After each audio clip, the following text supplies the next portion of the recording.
Okay, welcome everybody to the 2026 Creative Research Output Submission Workshop. And in this workshop, I'll be taking you through the process of making a submission. And after this workshop, I'll make the recording available, plus a PDF that'll take you through all the stages that I cover in the workshop. And my presentation should take about 30 minutes, and then I'll open it up to questions. And I see we also have some colleagues here who are in the DHET subpanels, and I'll also ask them to speak from their experience of what's going on in those subpanels. So let me start by sharing my screen.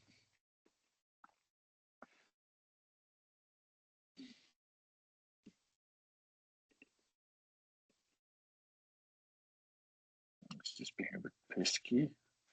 Windows, sorry, let me just do this.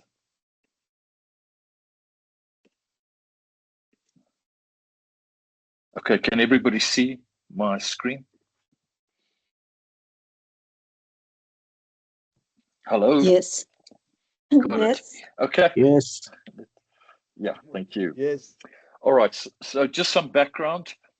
Those of you who are not familiar with the background, this process of recognizing creative research outputs was begun with the tabling of a policy on the evaluation of creative outputs and innovations that was produced by higher education institutions. That policy was produced in 2017, and there was a delay of 2 years as the actual implementation guidelines were developed, and the first batch of submissions was requested in 2019. And following the first years of the process, there were revised guidelines that were implemented in 2021, and these guidelines, I'll refer to them, but I've incorporated these guidelines into what I'm going to show you and explain in this workshop. So 2026 is the 8th year of this policy's implementation. And as you may be aware, policies should be reviewed within 5 years of being first gazetted. This is yet to happen.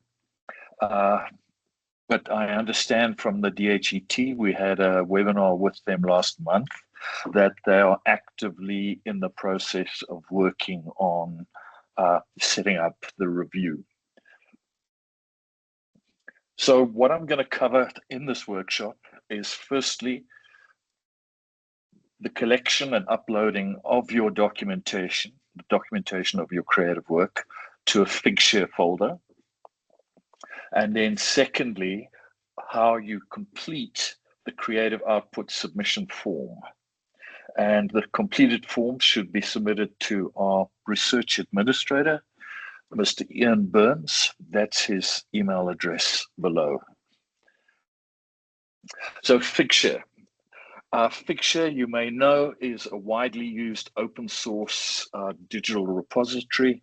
It's used by several million researchers globally. It's very solid. So we use this for you to upload the documentation that's required of your creative submission. So this is the Figshare site, figshare.com. If you haven't already registered, you register, sign up, it costs nothing, and then you have an account.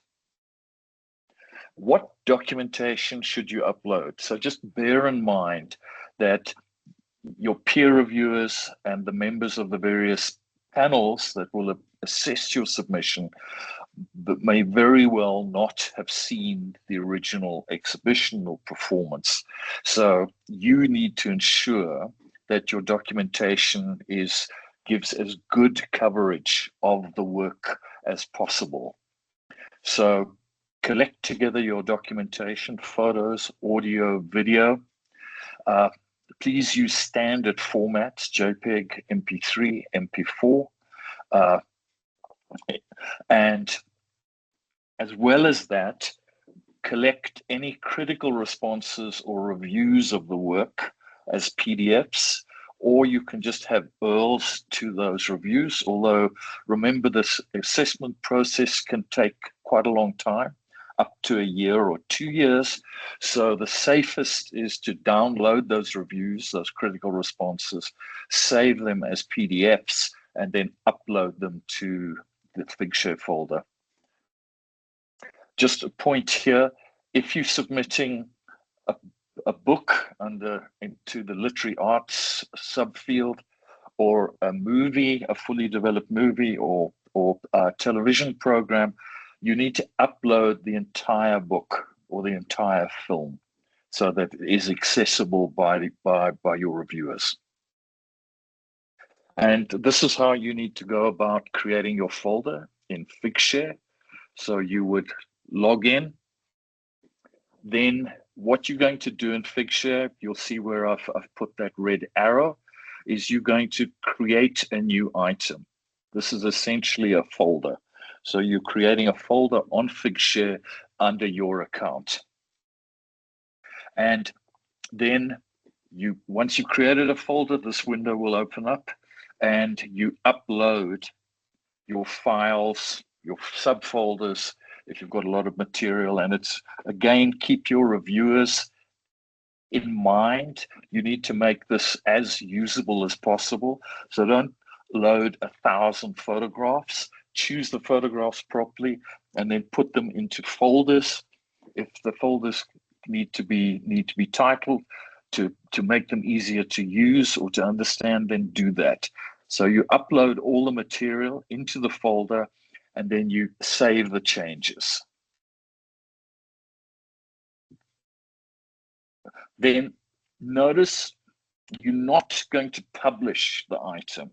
If on Figshare, if you publish a folder, it goes to the entire user base of Figshare. What we're wanting to do is to share with a private link. You'll see that just above the red arrow. You're going to be sharing with a private link. Then the only people who will have access to this material are your reviewers and your assessors, which is how you want to handle it. Then you need to fill in all the relevant information that's required by Figshare. Just standard information, your name. None of this is particularly important. This is just so that Figshare will actually save your folder. And here it is.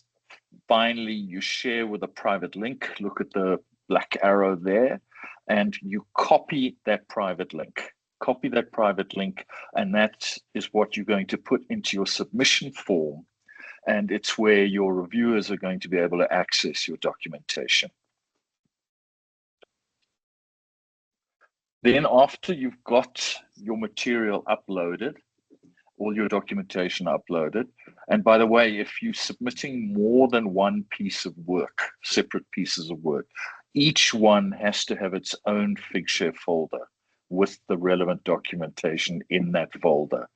So you're going to have, for instance, if you're submitting 3 different pieces of work, you will have 3 different links to the private private folders, and each one of those links must be used in the appropriate submission form. Okay, so the really key info that needs to go into your submission form is the year, and do make sure that you are submitting work that was first exhibited, screened, performed, or published in the years 2023, 2024, or 2025. Work that you're busy with or you've done this year, you will have to wait for next year for the submission window to open. Okay.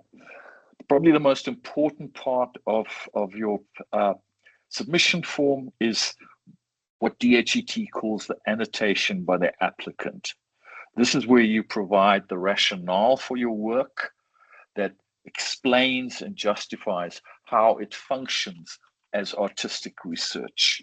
And the challenge here is you may not submit less than 500 words, and it may not be more than 700 words. So you have to choose your words carefully. But this is really where, together with the documentation and the reviews, this is where the judging panels will decide whether your work qualifies for any sort of subsidy. You also have to add a maximum of 6 keywords. This is also on the form. And this is so that your submission can go to the appropriate peer reviewers. And finally, this has also become quite an important issue for the DHET, is be prepared to motivate, and you would do this in your annotation by applicant box, for the venue where your work was screened or performed or exhibited. This is particularly the case if you're using a venue outside of the usual networks. And for instance, if you're exhibiting in an art museum or a recognized gallery, or your work is being performed at a university theater, or again, a recognized commercial theater venue, then you're fine. But if you're using any other kind of a exhibition space, performance space, you need to justify that this is a significant space. So here's the process that your application will go through. So you've uploaded documentation to Figshare. You complete the submission form together with that crucial link to the Figshare folder. You then submit the form. It goes to the university panel. Every university is mandated to have an internal assessment panel, which is chaired by the DVC, Research Innovation, and or her proxy. In Wits' case, this is usually the director of research, the university's director of research. And the panel consists of Wits staff who will then, and plus invited external panelists from other universities, and they assess. It's the first stage of assessment.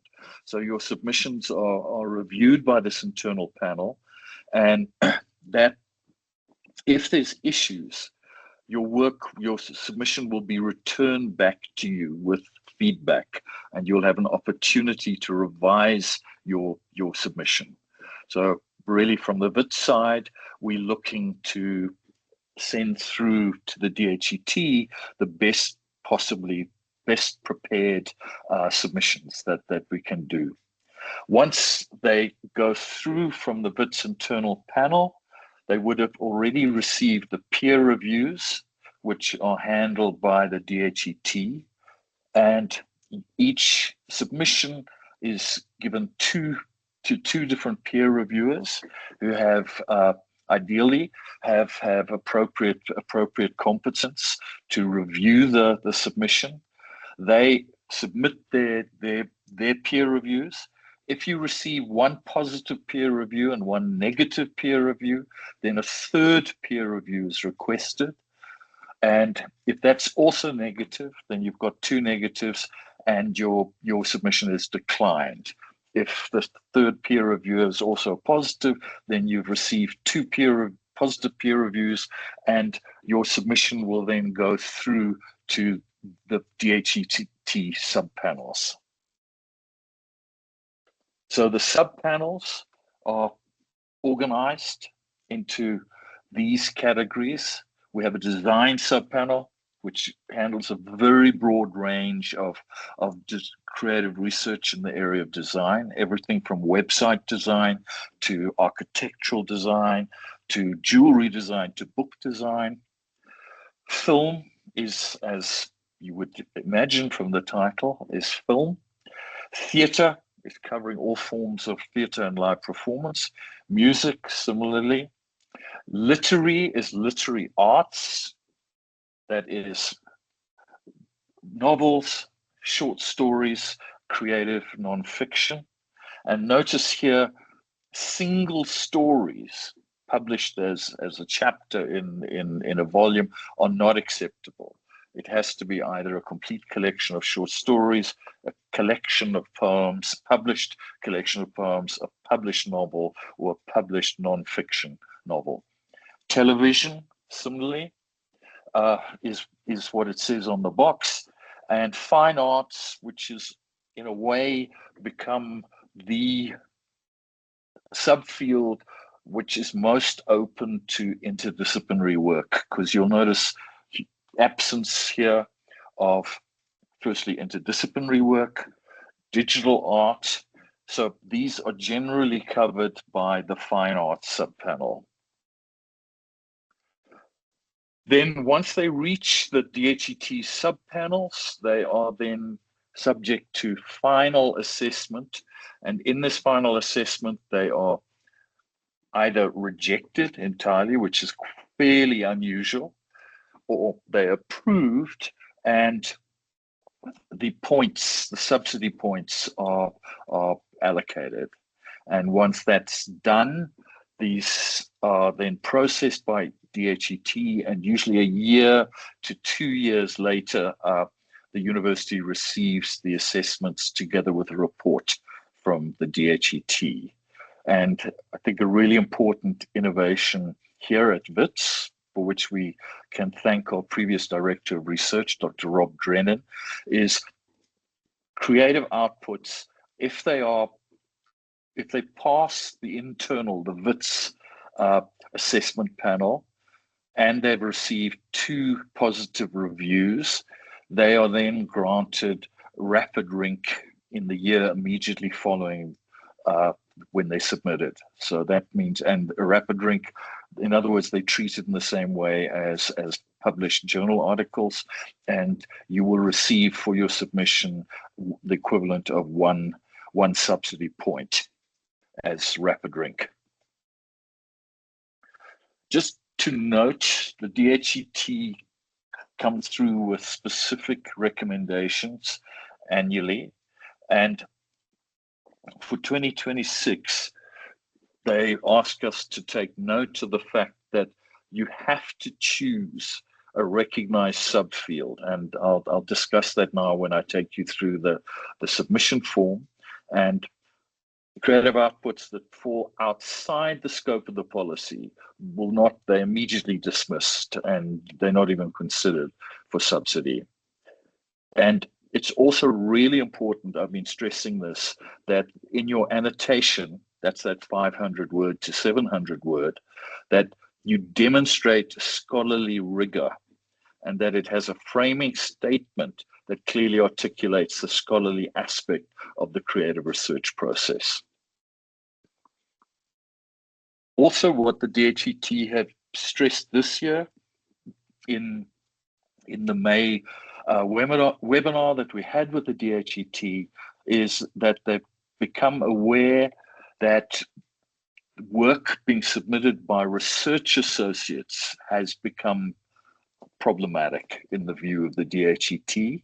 And some universities, we're certainly not doing this here at Wits, but other universities in South Africa have been signing up a lot of research associates in the form of international artists, and then have been claiming their work as creative outputs that are due to those universities. So if you're a research associate, it's very important that in your documentation, you include your contract, and that the work that you're submitting was screened or shown or performed or exhibited during the time that you were contracted as an associate researcher or a part-time staff member at the university.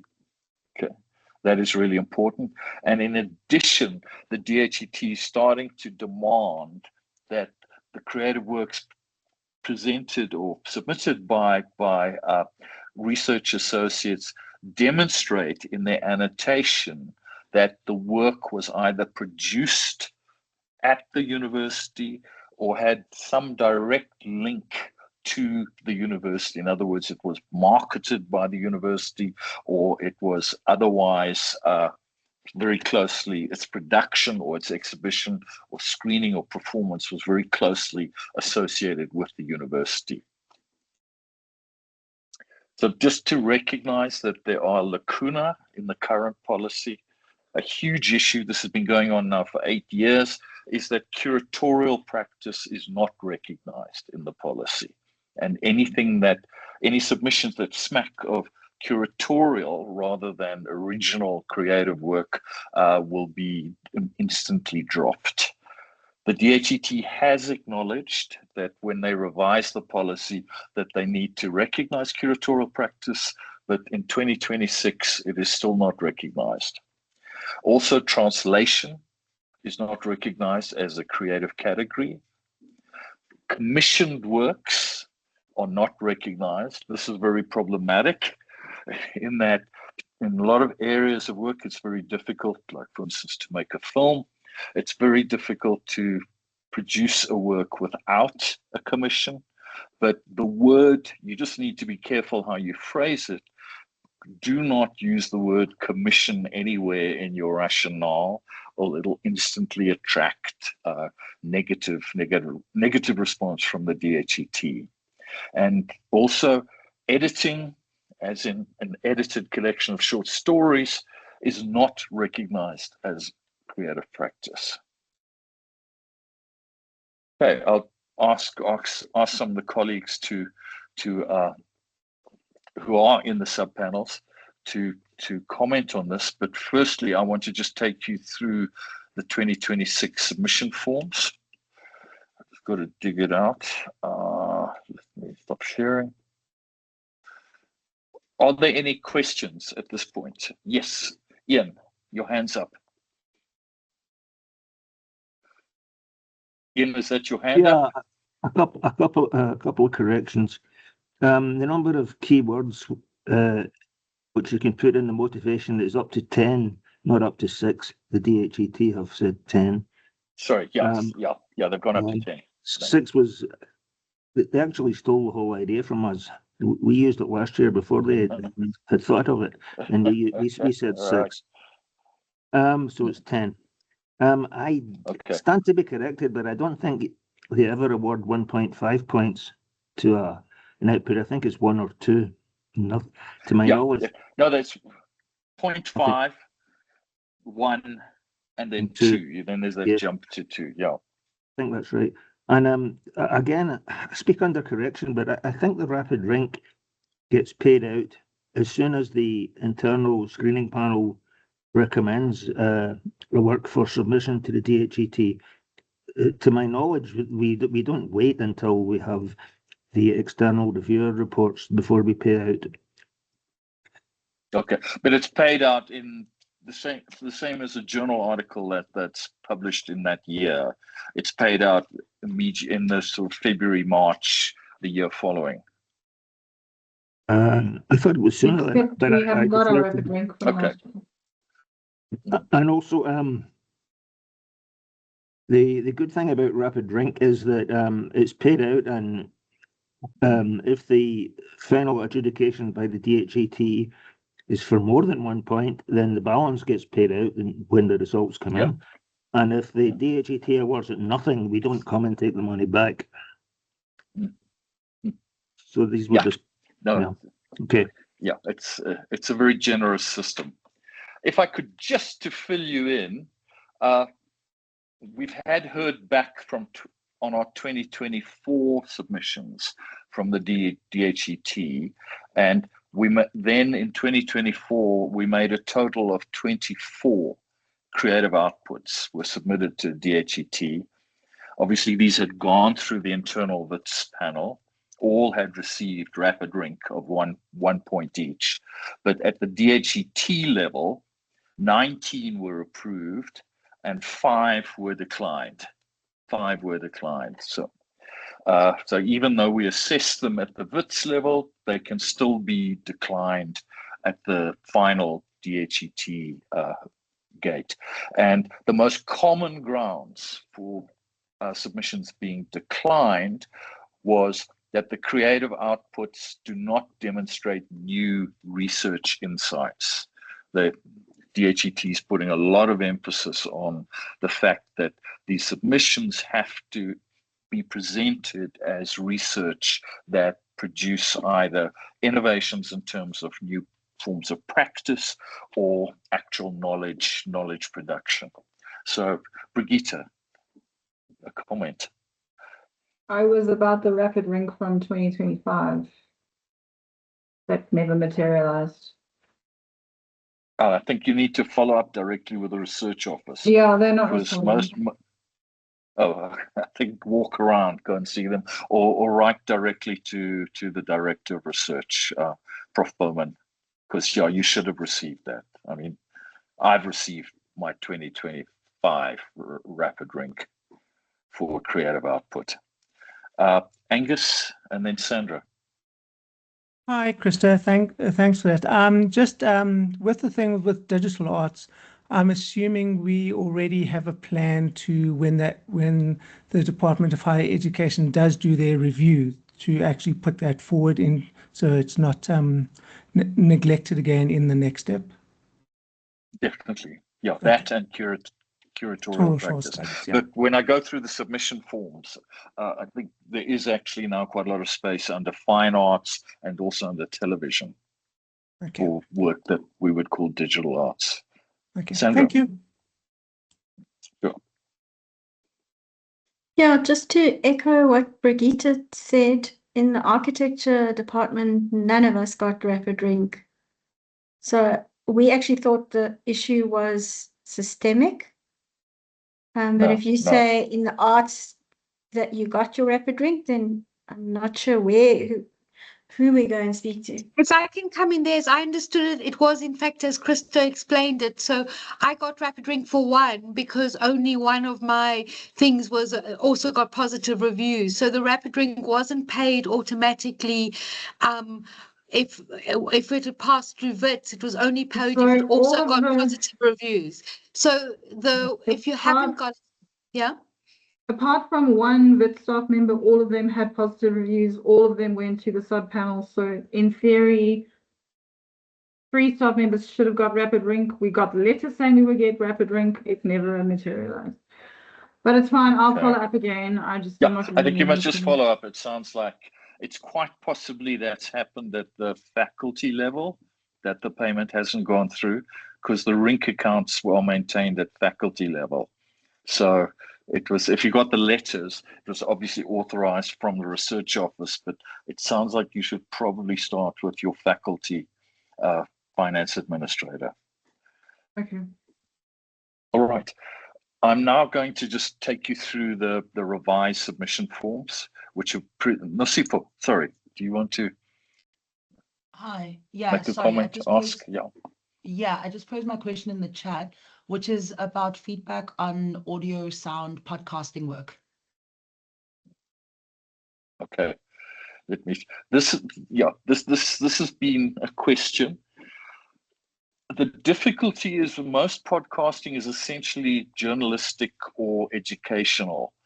If you wanted to make a case for your podcast to be recognized as creative work, you would have to really motivate for that in the annotation, and probably submit it under the fine arts subpanel. But yeah, podcasts are really problematic. It's difficult to make a case for purely journalistic interview type podcasts is actually in any way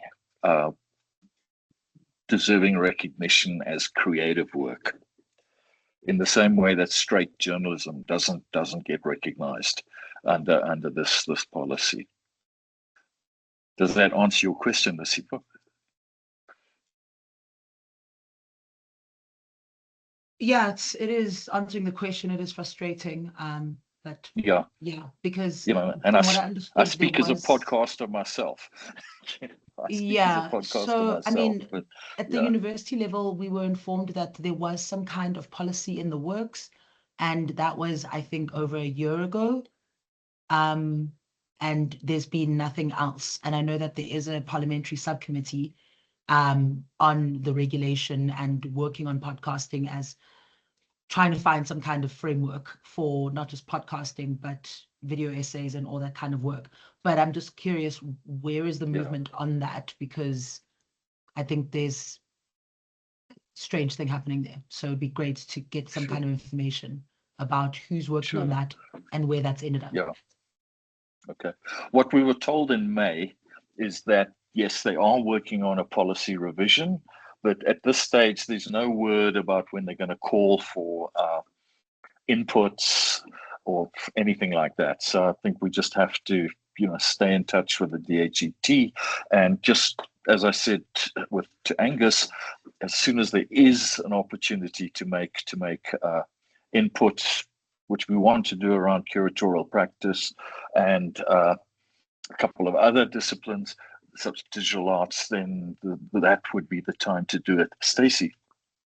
Just wanted to come in to answer that, just because we did have some, I don't think it was quite exactly a podcast, but the criteria or the discussion that came out around here was what platform is it on? So if you are just doing your own podcast, I can't self-publish my own book and it won't be accepted. So similarly, this was broadcast on the BBC platform, so it was given that accreditation. But if you are just running your own podcast on one of the streaming services, in the same way somebody who self-publishes a book, it's not eligible. The other thing would be the substantialness, considering that creative works if you were submitting to the literary category, I'll speak just to that because I sit on the subcommittee there.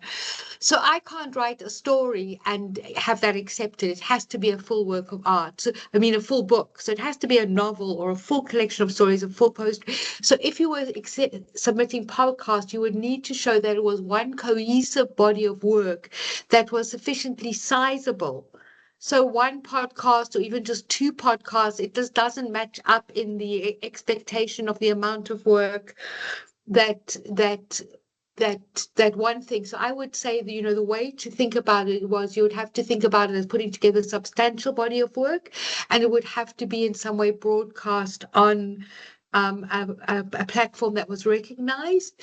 That was the case of a submission that we looked at that was in fact an audio kind of, I guess in some ways, not quite a podcast, but it was an audio series of works around the theme, and all of them were presented on the BBC, and that's how that got through, if that's any help. Great. Thanks, Stacey. And I think, the question of a platform, that goes back to, if you make a film and you show it in a community hall, you have to justify the significance of that venue as a public presentation. So these are two questions that the final DHET subpanels have to have upmost in their minds when they're doing the assessment. I now want to just take you through a form. So you get through the forms. So just need to get rid of this.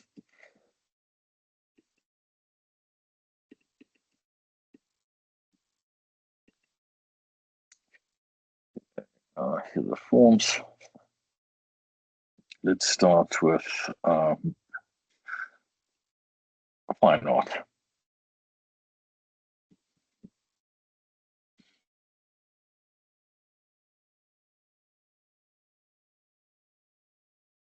Okay, can you see my screen?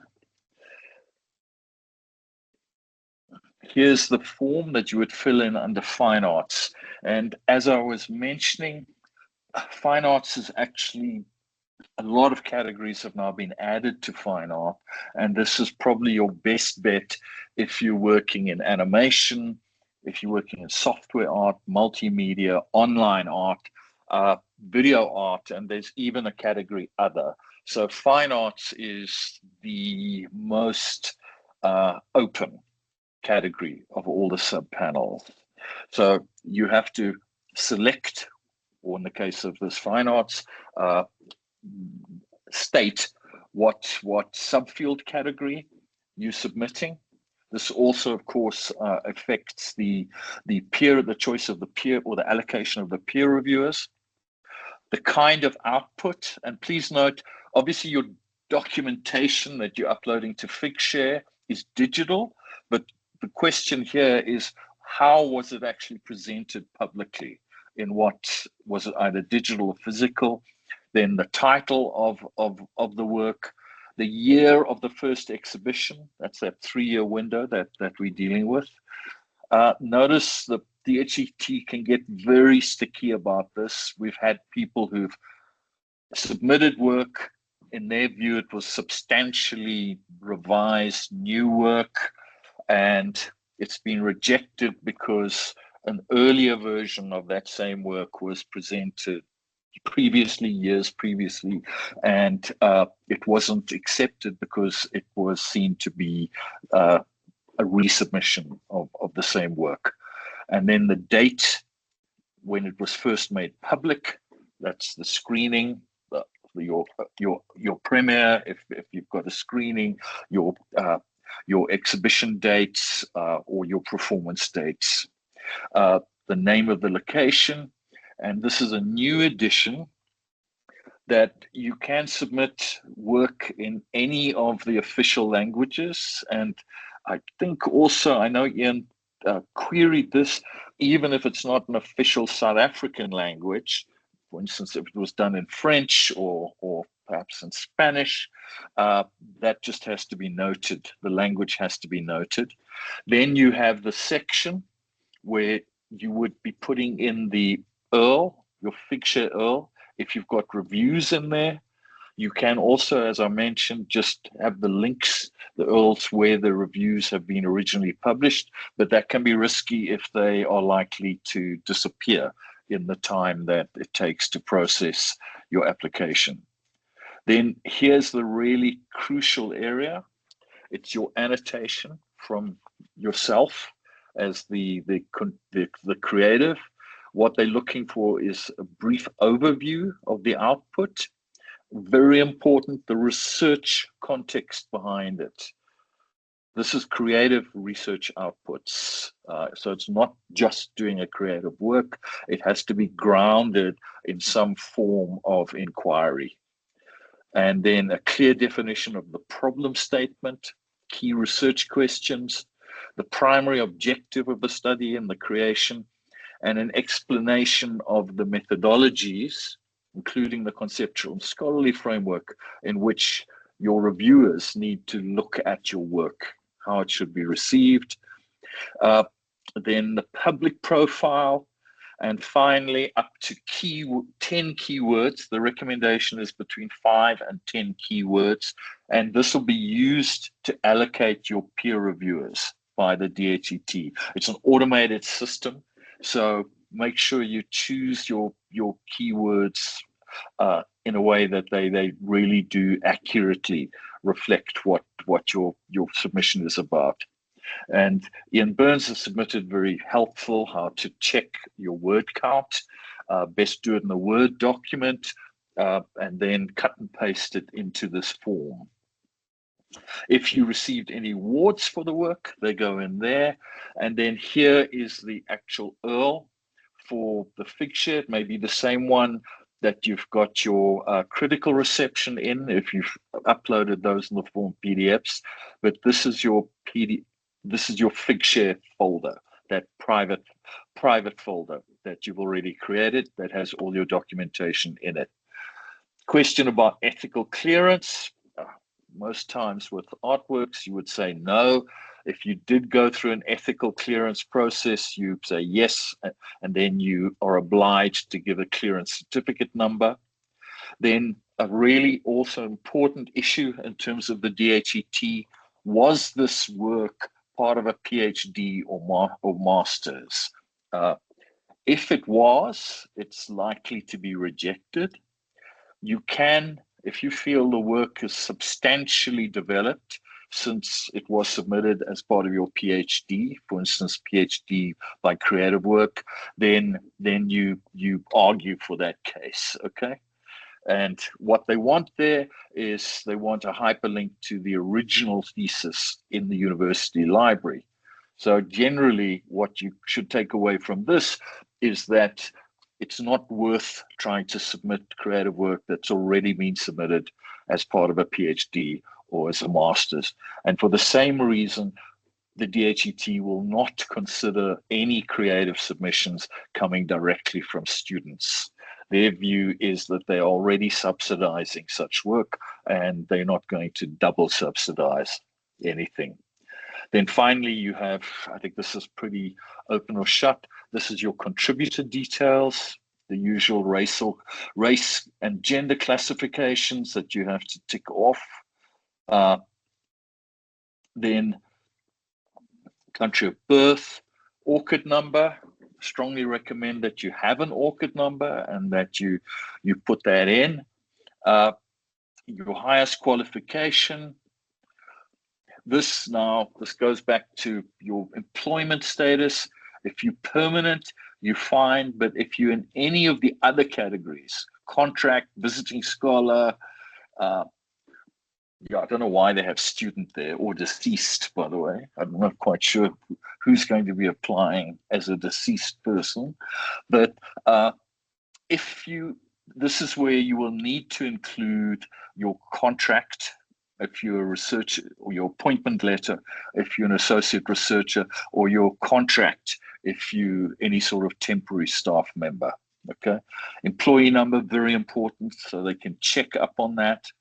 Then your academic title, other affiliations. I think most of us would only have a Wits affiliation. I recommend you just use your Wits affiliation. If you have affiliation with any international institutions, you could put that in. Again, I don't recommend you do, because this can also just muddy your application.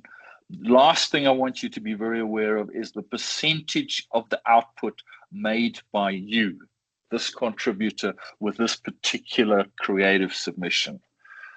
This is why you need to submit the work. If it's a play, submit it as the playwright or submit it as the play director. If you've been an actor in an ensemble, then you are going to have to take a smaller percentage of the creative subsidy. And remember, the maximum you can get are 2 points. So that point is going to get subdivided quite radically if you've got a lot of co-creators. And there you're asked to list. Fine. Miranda Down's been complaining about hers as well. What works for her is a cold washcloth on her feet before bed. Of all things. Okay. Oh, that's her business, isn't it? Okay, we've got someone else with a mic. Please mute your mic. Okay, and here.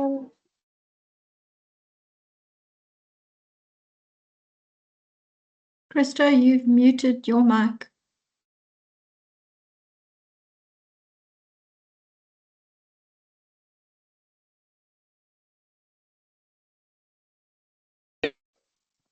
I beg your pardon. So that last section that I was showing you on the submission form is really very important in terms of how much subsidy you're going to get from these meager 2 points that the DHET allows for creative outputs. So just to make sure, it is best to submit work where you've been the primary creative entity in that work. So did everybody get that? So it's, to my mind, not particularly worthwhile even submitting if you've been one of a large ensemble of creatives. Obviously, this whole system, which is very conservative in the way it was drawn up, is strongly orientated towards individual creation.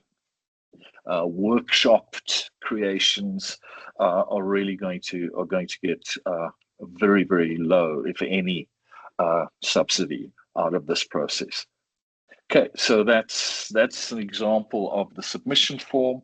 The closing date for you to make your submissions, this is the Wits submissions, is the 19th of June. I will publicize that, the 19th of June. That is to allow us at Wits, particularly Mr. Ian Burns, to deal with all the applications, to set up the internal review committee, also to give time if the review committee wants you to revise your submission to improve it, so that everything from Wits can go through by the DHET's deadline of September. So, any questions? Yes, let's start. Madlekise, you've had your hand up for a while. Thanks. Yeah. Thanks a lot, Christo, for this. It's very insightful.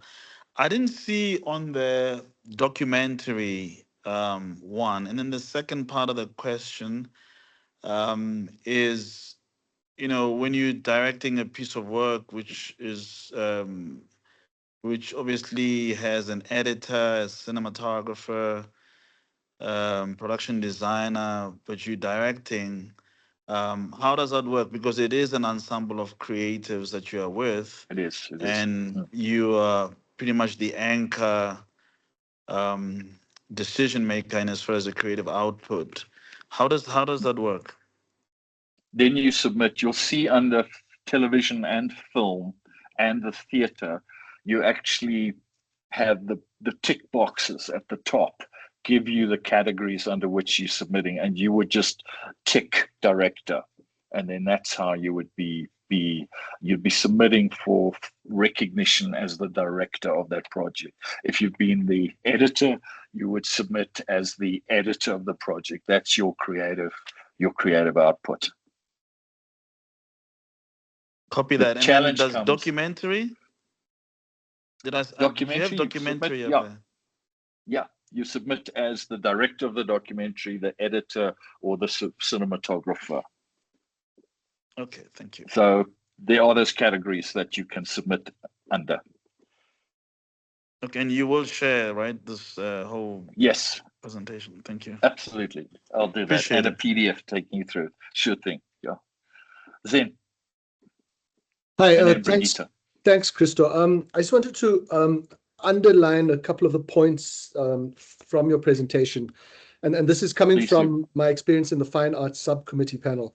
Really just to underline the annotation, scholarly rigor research, the public exhibition, and the commissioning. I mean, it's become quite a discussion around how the work is located within a bigger research project.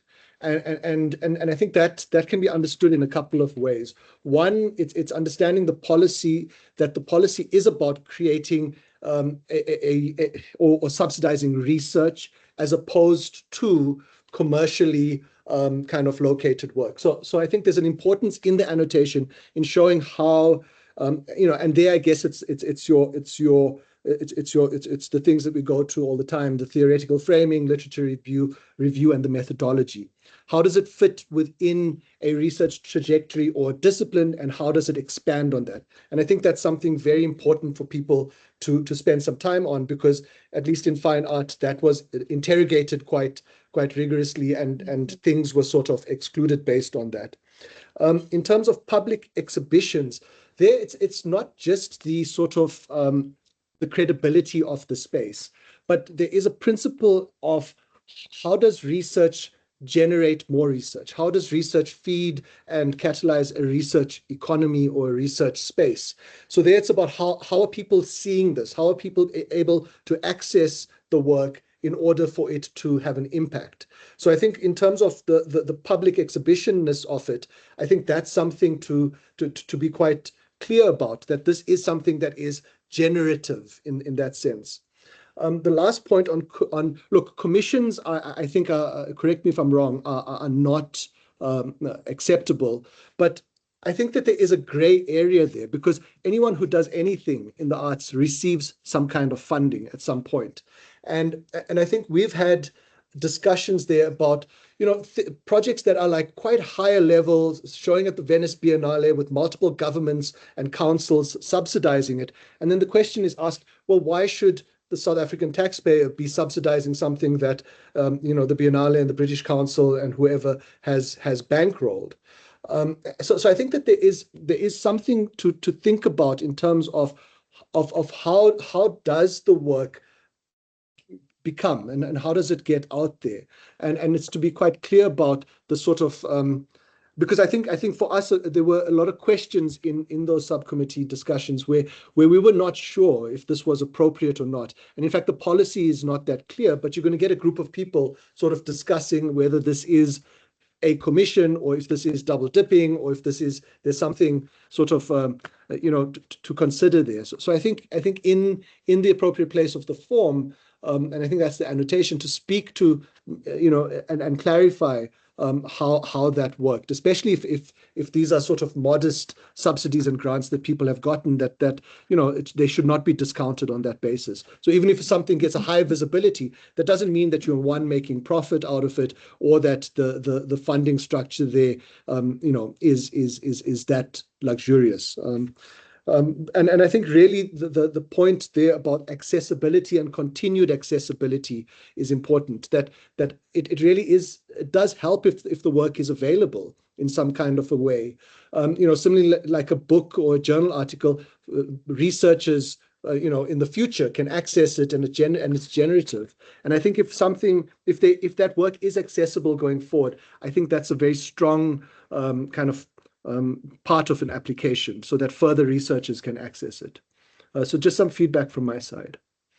Great, thanks, Ian. Just to speak to the question of commission, the original objection wasn't around double dipping. It was rather where the creative center of the work is. And then the sort of unacceptable form of commissions was when an artist is actually commissioned to do a certain kind of a creative work. And that was what was rejected by the policy. And definitely where you've just received funding in order to realize your own creative research-driven vision, that definitely shouldn't exclude you from consideration. But as Cameron's not here, but he's in the music subpanel, and yeah, his recommendation is just don't use the word commission. It's like an absolute, magnet for the wrong sort of attention from DHET. And then let me ask Brigitte, and Brigitte's in the design subpanel, so she deals with the issues that arise there. Thanks, Christo. Could you possibly share the new forms with everybody after this discussion? I'm going to do that, yes. Okay, I've got a set of them. They will also be available on the Research Office website, but that's not yet been finalized. But I will circulate by email. I just wanted to kind of address two questions that came up quite critically in the design panel for this year. The one Zen has spoken to quite extensively is the question of the substantiation of work as research. I think the design panel often rejects work because it is unclear what its research motivation is. It is an extremely critical panel for a number of reasons. So it is critically important that anybody submitting to that panel is extremely clear about what the research framing is, how the work is research, and what the outcome of the research is. Sometimes that is not very well articulated in the writing, and the body of work that's submitted in the documentation, in the design panel across the board, in multiple types of design. And just to speak to the question of commission, obviously architecture has a similar problem to film. It's almost impossible to design a building without somebody wanting a building. Buildings be expensive. We had a rigorous debate in the 2020, this year's panel, around that question. And in design, particularly for the architecture subsection of that, we have largely kind of ignored it because it's impossible. You would not be able to submit anything to architecture at all, with the exception of perhaps competition work. But one of the critical, and I would agree, it is better to simply not use the word commissioned if the work is commissioned, just to stay out of that space completely, but also to state often the design aspect of an architectural or the research aspect of an architectural design is often not part of the commission. And it's sometimes helpful to state that. Sometimes the research you do as a designer is not paying for that work. It falls outside of what the commission is. And that's sometimes helpful to include. There did seem to be some misunderstanding as to how creative practice works in the design field. People don't come with the idea, they come with a problem, and the architect creatively solves it. And so there was very much a very long and rigorous discussion about, well, how does creativity actually work in a client relationship at the last meeting, which was quite an extensive conversation. Great, thanks, Brigitte. Before I go to Lisa, I just want to answer, Warwick had a question about the point system. The points are 1 point, 0.5 point, 1 point, and then 2 points. And 1 point is the equivalent of a journal article. And here at Wits, it basically earns you 10,000 Rand before the school takes whatever their percentage is. So the max you can earn in terms of RINC, remember the university is getting substantially more. The actual amount that you earn from RINC could be a max of 20,000 Rand in your RINC account. So Lisa, your hand's still up for you. Yeah. Thank you, Christo. I just want to say I find it a little counterintuitive not to mention the word commission, because the people who are on the panels are well aware of work that is commissioned, like for television. So if you do independent work for a broadcaster, you need to say that it was licensed. So you need to describe how you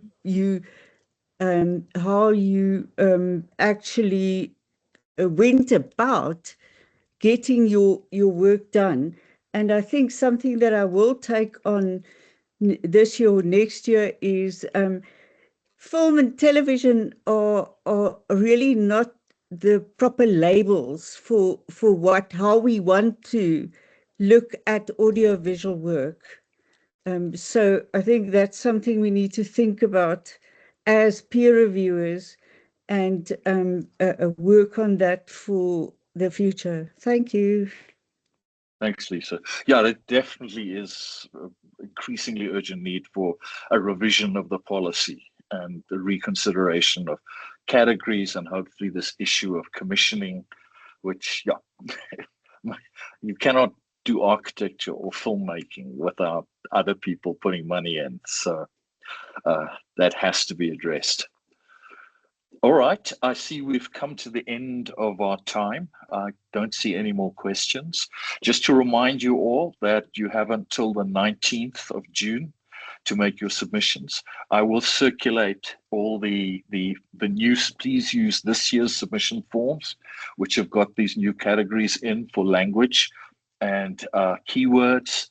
And as soon as we have them available on the Research Office website, I'll also circulate that too. And I'd encourage you all to please make submissions. It's a very important part of the university's outputs, research outputs, and also very encouraging. It's being led by humanities faculty, but there's a very strong push to integrate the reporting of creative research together with conventional research. Up till now, they've been kept quite separate, but both are forms of research recognized by the university and by the DHET. So I think the university should be reporting on them together.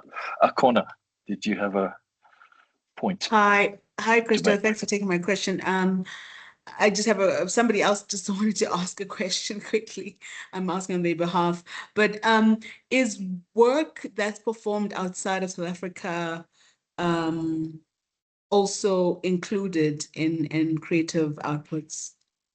Yes, it is. In fact, it used to be the case that if you performed your work outside South Africa, particularly in the global north, that you were much more likely to get 2 points, subsidy points. So yes, it is, but it would have to have been developed in South Africa in a South African university context or with links to the South African university, and then definitely can be submitted. Okay, great. Thank you so much. You're right. Sure. Thanks, everybody. And yeah, look out for the forms and for a copy of this recording, which we will be distributing.